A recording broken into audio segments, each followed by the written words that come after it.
Good evening. I have a little extra time to kill, so I thought I'd do a TikTok for you. All right, this is titled Can't Pay Back My $350,000 Student Loan Debt. I can't afford, and I have three master degrees. The title alone is what got my attention on this. I've not heard this, so I'm going to hear it with you. Let's TikTok time. Here we go. Hey, my TikTokers. Hi. Right now, I want to talk about student loan debt. I'm going to be honest with you. I owe at least $350,000 in student loan. She said at least 350,000. How do you get into that debt? Oh my goodness. Well, she has three master degrees, so but even for three master degrees, wow, that's a lot. And I did that to give my three young men privilege. Okay? Oh, please don't tell me these are Parent Plus loans. So she said she did it to give her three young men privilege. I don't know what she means exactly by privilege. I'm assuming that this is a mom who did this, sounds like, for her three kids. I'd like to know what she means by privilege. I'm assuming she means to kind of help them get ahead, but at what cost? All three of my children, Oh, my three sons, 25, set of twins, 23, all graduate from LSU on an academic scholarship. they all graduated from LSU on academic scholarship. So why is there a $350,000 student loan? Okay? One makes more, they're going to be make one makes more money than me and one makes what I make. Okay? I feel like I've crawled down the rabbit hole. This isn't making sense. So it sounds like she took out a 300 and what I'm confused about is if these kids all went on academic scholarships, then why does she have a $350,000 student loan? Remember what I've said. This is a house.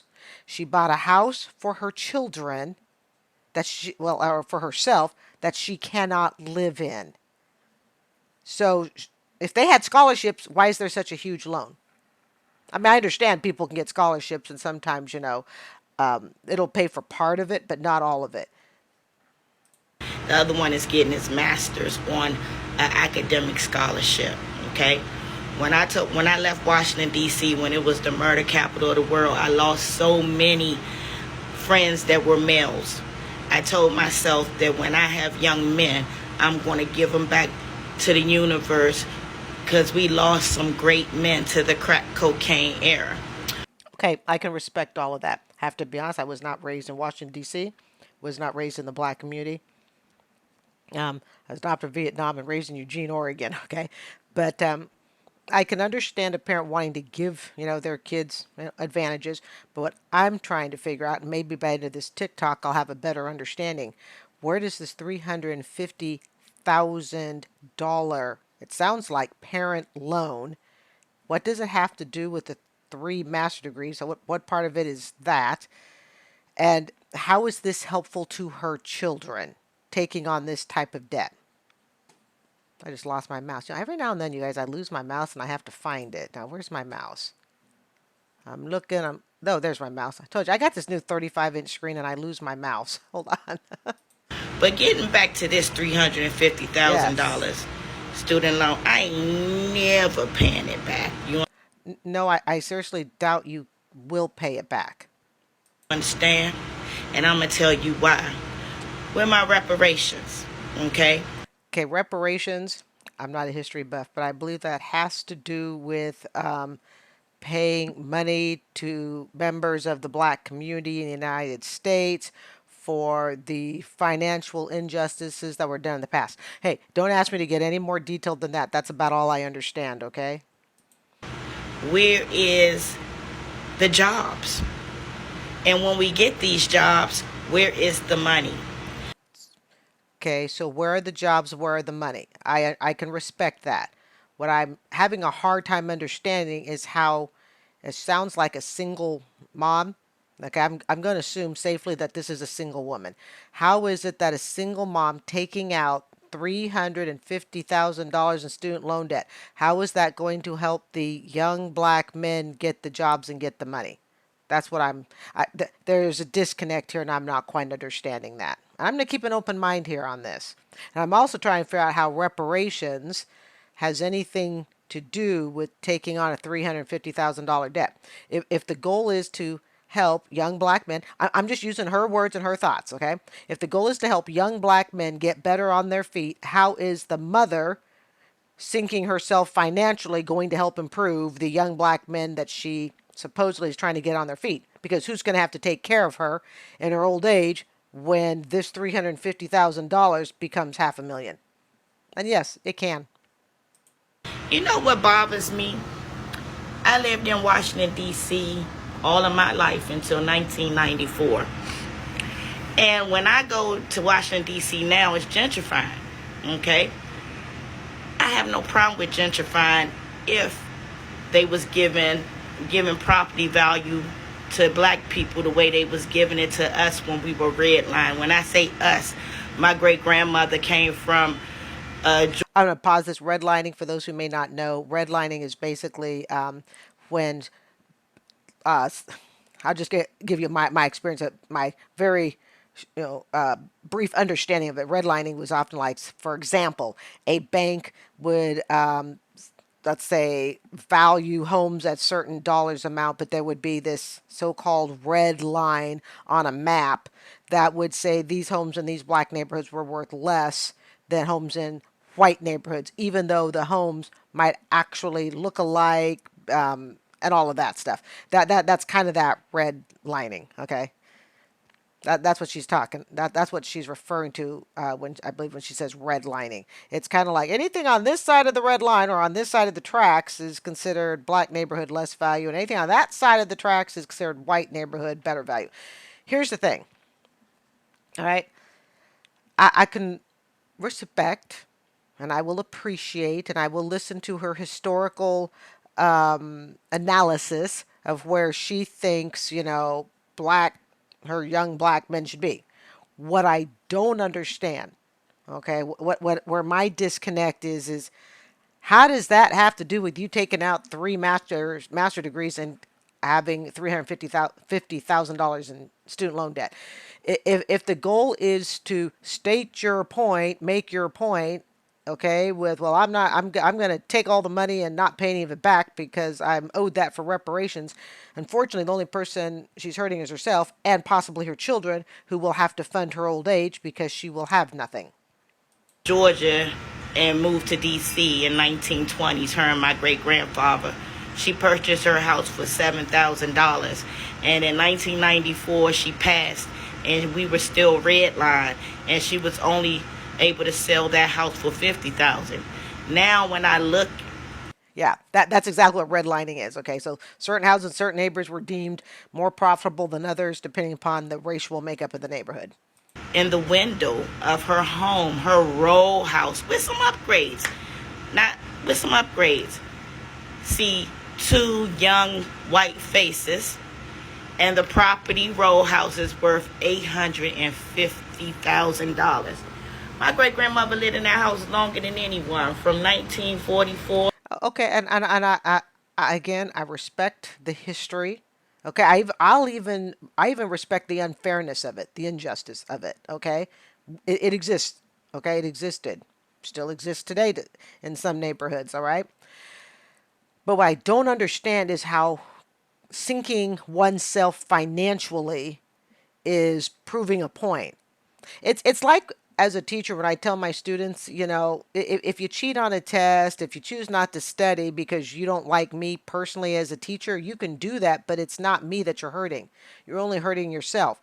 So I understand that maybe she has some pent up anger, whatnot, but I don't understand how taking out a $350,000 loan is going to make her life better and the life of her loved ones. There's a huge disconnect, and I don't see it. To 1994. So, with that being said, where's the income? Where's our income? Well, your income, with all due respect, is in the $350,000 student loan that you chose to take out. You could have chosen not to take out that student loan kept that income and allowed your family to start building, start saving, for wealth. Now, she can become a federal worker for 10 years and she can wipe that out. I don't know how old she is, but I'm assuming she and I are probably around the same age. She says she has a 25-year-old son. Okay. I think that was about the age range of her kids in their mid 20s. So I'd put her about her 50s respectively. Okay. But when she's asking, where's our income? Where's our money? Well, it's in the student loans you took out that you're now going to have to pay to Uncle Sam. I'm very grateful I got my $110,000 student loan forgiven 2022. Very grateful. I feel very blessed for that. Won't be making that mistake again. But when you want to know where's your money, that's where it is. I can't afford to pay back the student loans because I'm still trying to use the three master's degrees that you said pull us up our own bootstraps. Okay, but you didn't just choose to pull yourself up with the three masters. You then went on and took Parent Plus loans for your three kids. And I'm going to suspect you knew you didn't have the money to pay it back. I'm not faulting because I took out my 110,000. I couldn't pay that back, so I have no room to fault. But I will say $350,000 is quite for me. That would be a whole lot of sleep, and it's only going to grow.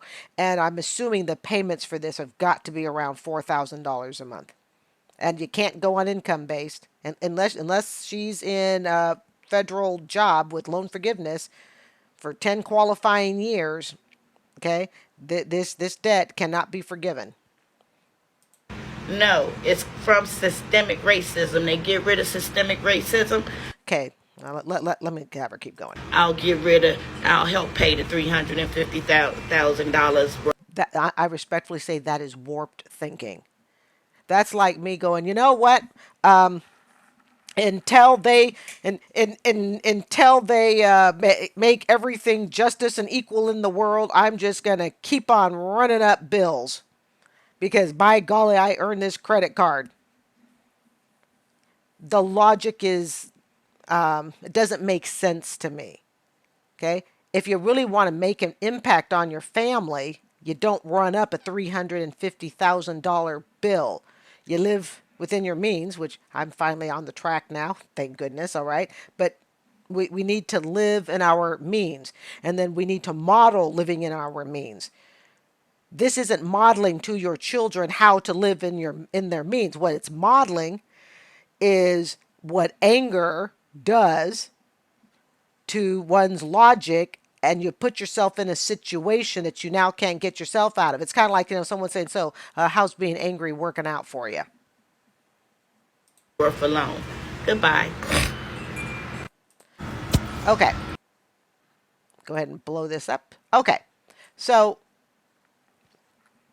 I can respect, like I said, hold on a second here.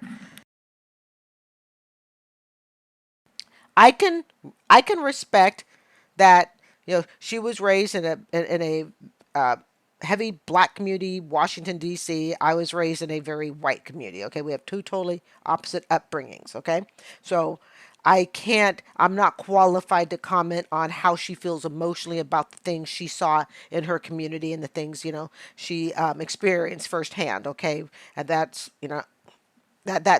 her life experience. I am not qualified to judge or comment on that. However, I am qualified in the area of student loans to say it does not make sense to hurt yourself financially to try to make a social point. It's kind of like this.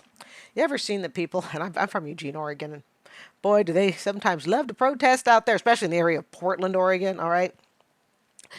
I've always sometimes wondered, all these people out there protesting at 2 o'clock on a Monday, Tuesday, Wednesday, Thursday, Friday afternoon, claiming no one gives them work, yada, yada. And I think to myself, well, I'm at a job.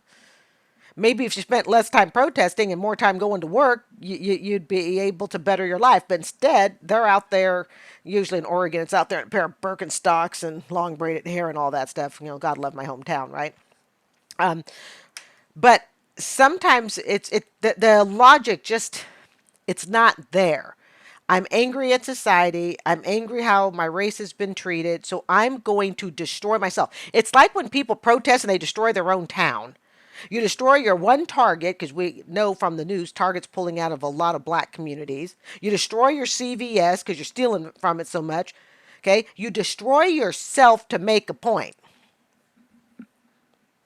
Now, I'm not from the black community. So, again, I'm not really emotionally connected to, the protests and the feelings going on in there. Although I am Vietnamese black, okay, I'm black myself. So, of course, I've experienced, some racism, not much, but, some. All right. Either that, I'm just so conditioned I ignore it half the time. I was raised in Oregon, so I was used to being the only black person pretty much in a room, unless my sisters were there with me. But destroying oneself financially to make a social point makes no sense. And what she's modeling to her kids is that if you get angry enough, it's okay if logic goes away because we're focused on the anger. And this doesn't make sense. And that student loan bill, as it grows and grows and grows, is part of the anger, perhaps the fact that you made a bad decision. Okay? So it's just kind of like it just kind of feeds on itself. So, anyways, I just thought this was kind of an interesting title. It got my attention. Anyways, I'm Carrie. This is Student Loan Chit Chat. Thank you so much for joining me. I think what night is it tonight? I think it's Tuesday. All right. I will see you at 7 a.m. All right. Don't forget to subscribe and have a beautiful night. Bye.